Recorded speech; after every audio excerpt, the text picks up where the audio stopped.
ito guys, yung kadalasang problema ng karamihan. Yung hindi nakakapag-post sa tamang oras dahil nga busy sa trabaho.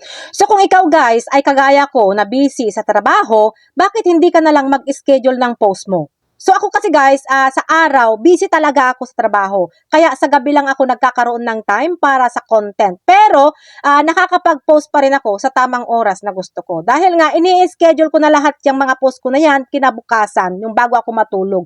Yung video, yung photo, yung text post, bago ako matulog guys sa gabi, naka-schedule na ako. Kaya wala na akong iisipin pa kinabukasan. So sa mga hindi pa nakakaalam guys kung paano mag-schedule, ganito lang yon. So, for example, guys, mag-post tayo ng text post.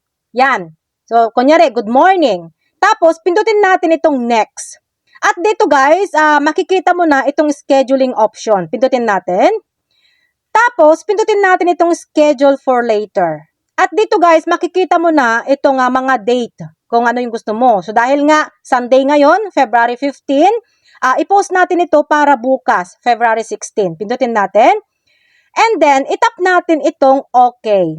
So, dito guys, pumili na kayo ng time kung kailan nyo gustong ma-publish itong post nyo. So, ang orasan dito guys na nakikita nyo is nakadepende doon sa oras ng cellphone ninyo. Yung, kung naka 24 hours yung time ng cellphone nyo, ganito yung makikita nyo. Pero, kung naka 12 hours naman, makikita mo dito yung AM at saka PM. So, for example, i-post natin ito ng 7:30 AM. Pindutin lang natin ito guys, itong 7, and then 30. So, dahil nga dito guys, makikita mo na dito guys yung time, di ba?